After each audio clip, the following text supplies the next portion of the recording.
কবি বলেন, বিশ্ব নবীর অপমানে যদি না কাঁদে তোমার মন, মুসলিম নাই মুনাফিক তুমি নবীজির দুশমন।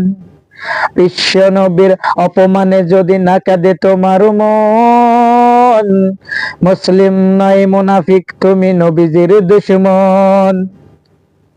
যেই নবী কত কষ্ট মুজাহাদা করে আমাদের জন্য কষ্ট করেছেন, তাকে পাথর মেরেছেন, লাঞ্ছনা করছেন, পাগল বলছেন, তারপরেও আমার নবী তাদের সঙ্গে খারাপ আচরণ, খারাপ ব্যবহার করে নাই। কেমন মায়ার নবী আমার, রাহমাতাল লিল আলামিন, যাকে বাদ দিলে আজকে কোরআন বোঝা যায় না, যাকে বাদ দিলে আজকে হাদিস বোঝা যায় না, যাকে বাদ দিলে আজকে ইসলামের বিধি বিধান অনুযায়ী চলা যায় না, সেই নবুকে নিয়ে যারা কটূক্তি করে, খোদার কসম তাদের উপরে আল্লাহর গজব আসতে দেরি হবে না। যারা আল্লাহর হাবিব সাল্লাল্লাহু আলাইহি ওয়াসাল্লামকে নিয়ে, আম্মা জান আয়েশা রাদিয়াল্লাহু তাআলা আনহাকে নিয়ে যারা কটূক্তি করছেন, অবশ্যই আল্লাহ পাক রব্বুল আলামিন তাদেরকে শাস্তি দুনিয়াতেই আল্লাহ দিবেন। এবং আল্লাহ পাকের কাছে দোয়া করি, আল্লাহ পাক রব্বুল আলামিন যেন তাদেরকে হেদায়েত দান করে। আজকে বিশ্বনবীকে অপমান করে, ও মুসলমান, তোমার অন্তরে, তোমার কলিজায় যদি বিশ্বনবীর ভালোবাসা থেকে থাকে, তাহলে তুমি বসে থাকতে পারো না।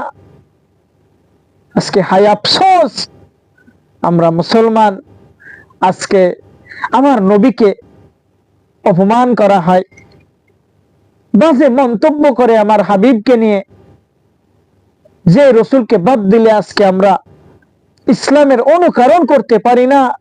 আল্লাহ পাক রব্বুল আলামিন বলেন, ওমা আরসালনাকা ইল্লা রাহমাতাল লিল আলামিন, গোটা পৃথিবীর জন্য, জগতের জন্য মুহাম্মদুর রাসূলুল্লাহ সাল্লাল্লাহু আলাইহি ওয়াসাল্লাম একটা রহমত স্বরূপ। কেমন মায়ার নবী আমার, রাহমাতাল লিল আলামিন, দোরজাহানের বাদশা। মায়ার নবী রাস্তা দিয়ে যাইতেছেন, হঠাৎ একজন যুবক মায়ার নবী ডাক দিয়া বলেন, ইয়া শাবাব তাল। শাবাব মানে যুবক, তাগড়া জওয়ান। মায়ার নবী আমার ডাক দিয়া বলে, ইয়া শাবাব তাল। মায়ার নবীকে দেখে মুস্কি হাসি মারলো। মুস্কি হাসি মারার পরে রাহমাতাল লিল আলামিন, দোরজাহানের বাদশা তাকে ডাক দিয়ে বলল, কেন হাসি মারো? বলে, তোমার নাম কি মুহাম্মদ? বলে, হ্যাঁ। বলে, তোমাকে যারা পাথর মারে, তোমাকে যারা পাগল বলে, তুমি কি সেই? বলে, আমারে পাগল বলো না, পাগল বলো না, আমার মনে অনেক ব্যথা। ছোটবেলায় বাবাকে হারিয়েছি, মাকে হারিয়েছি, আমার মতন বেদনাদায়ক আর কেউ নাই, তোমরা আমাকে পাগল বলো না। যুবকটা তার কথা শোনার পরে রাহমাতাল লিল আলামিন বলে, কিসের জন্য এখানে দাঁড়িয়ে দাঁড়িয়ে কাঁদো? মায়ার নবী আমার বলেন, ও যুবক, কিসের জন্য কাঁদো? বলে, ইয়া মুহাম্মদ।